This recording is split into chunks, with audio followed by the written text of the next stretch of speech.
Hello my friends, it's Gabriel with The Last Huntsman Outdoors here, and here I have another knife review, and it's one that I don't really do that commonly, and that is a folding knife. Here I have the Demko knives AD20.5. We're going to be doing kind of a woods review here. Let's test this knife out.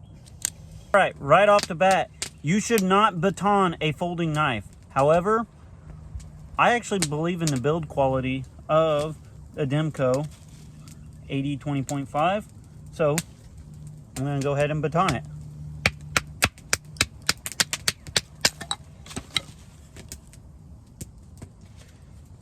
Now obviously I'm not going to get too stupid with it. This one is the AD20.5 version, which honestly, I'm actually pretty impressed with that steel, especially the way Demko does it. Here, let's test. Oh yeah, it's still perfectly tight, locked up, no issues whatsoever.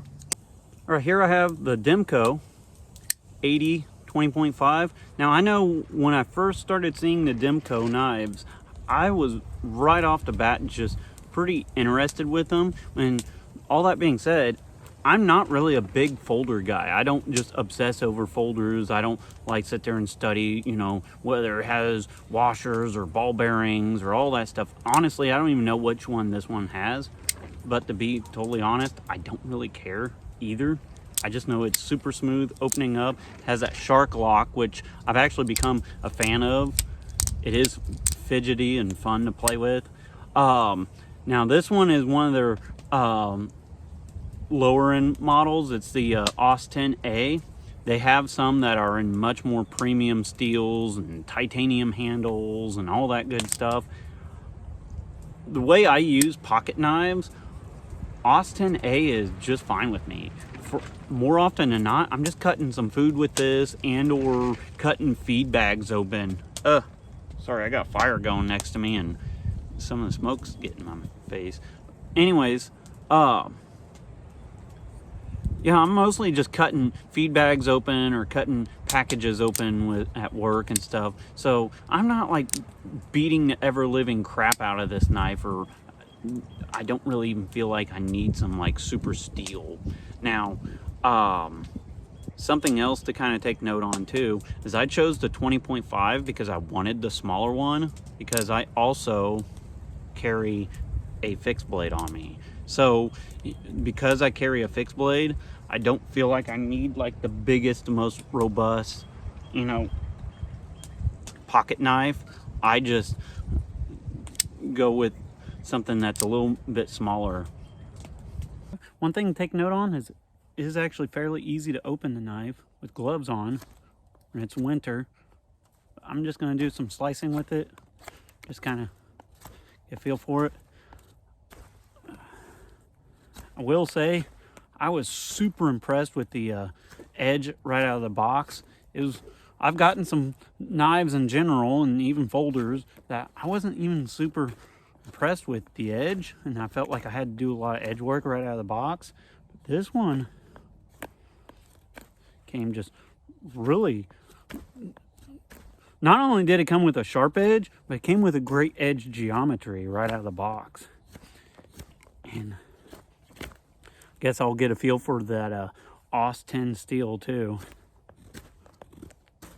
Sometimes if you don't have a small fixed blade on you, folder can still do the job. Here I have the Demko knives AD20.5. And try to do some feathers with it here.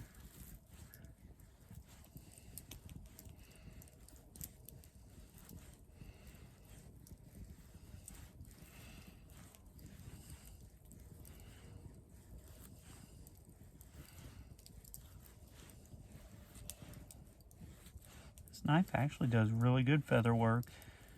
Kind of as I've mentioned, came with a very awesome edge right out of the box.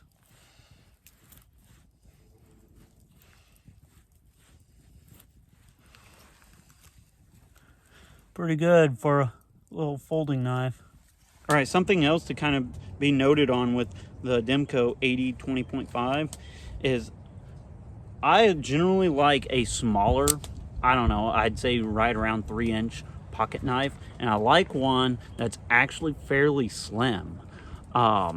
Just because, you know, like I said, I carry a fixed blade on me, so I like something that's slim in my pocket, that's not like gonna take up like a lot of space. That's why I've kind of steered away from some of the cold steels, is just because a lot of them, the way the triad lock and everything works, even though I think they're well built, they just take up a lot of space in my pocket. So I wanted something kind of slim, but I still wanted something decently robust.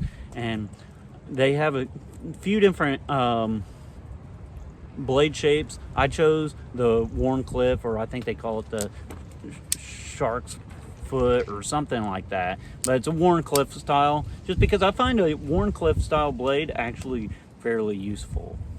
Now, even though this has a fairly slim handle and a pocket clip, I have found that this knife is actually fairly comfortable to use.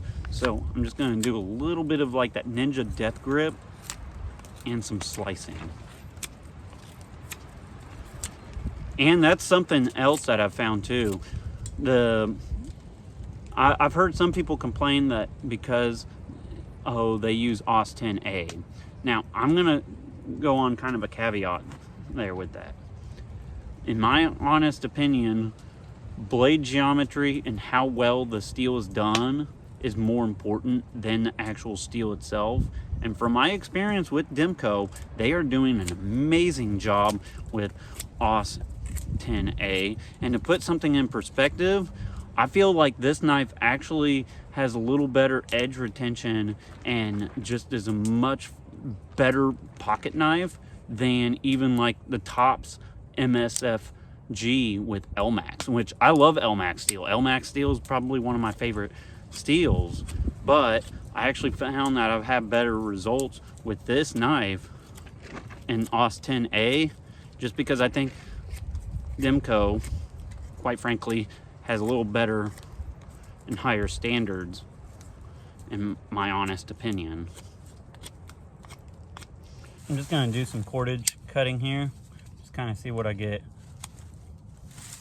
Oh yeah, it just glides right through it.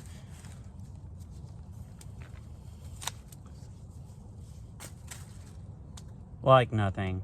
So I'm actually going to throw a wild idea for Demko right here while I'm doing this.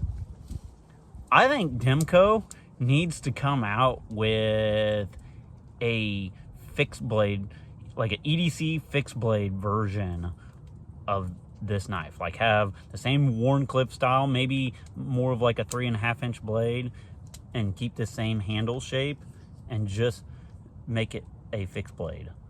I think that would be an awesome EDC fixed blade design. What do you guys think? Okay, so something else to kind of take note on is the pocket clip itself. I actually like the pocket clip. I've had a couple knives that I'm not like super hip on the pocket clip. However, this one, it retains in my pants pretty well, but it's also not like big, gaudy, and obnoxious. I've had some of them where they kind of flare out a little bit and they get caught on things, or, you know, which can kind of be a little annoying. This one though, it kind of slightly comes back down and it's all rounded off and smooth and stuff. So honestly, out of all the pocket knives that I've had, this one impresses me the most. All right, so I'm gonna go ahead and wrap up the review of the Demko AD20.5. Now, I'm gonna make a huge claim here, and I'm just gonna straight up say it, all right? I've had the Ontario Rat 1, I like it. I've had the Tops MSFG, it's okay. I've had, you know, several pocket knives over the years, some Spydercos and all that. And all those are great knives. But honestly, if I could only pick one pocket knife, this would be the one I would pick. This has been my favorite pocket knife. I feel like it's has that perfect balance of being smooth and usable, but still robust and very functional too. And that's something I've been looking for a while. And I think the AD20.5 is that perfect blend there. Now, I do know that they also have the regular AD20, which is just like a more bigger, beefier version of this. But because I already carry a fixed blade and I just wanted something more of like a utility EDC type of knife, that's why I went with the 20.5. And honestly, I like this knife so much that I probably am gonna try to get another one, just because I really like this one. I think a green handled one would be kind of cool. And I've seen that they have these in a few different steels. I even seen that they got them in CPM 3V, so that might be kind of cool. But quite frankly, I'm pretty impressed with the AUS 10A as well. So I wouldn't have any flies on just getting another one of them. I might get the like clip point version of it and just see how I like it compared to this Warncliffe. So this is a highly suggested knife. This is probably, actually, I'm just going to straight up say it, this is my most highly suggested folder that I've ever had. So if you are looking for a folding knife and you've stumbled upon the Demko AD20.5, I would not second guess it. Grab one of these and you're going to be impressed with it as well, I'm sure. But all that being said, be prepared both physically and spiritually. God bless, and carry on.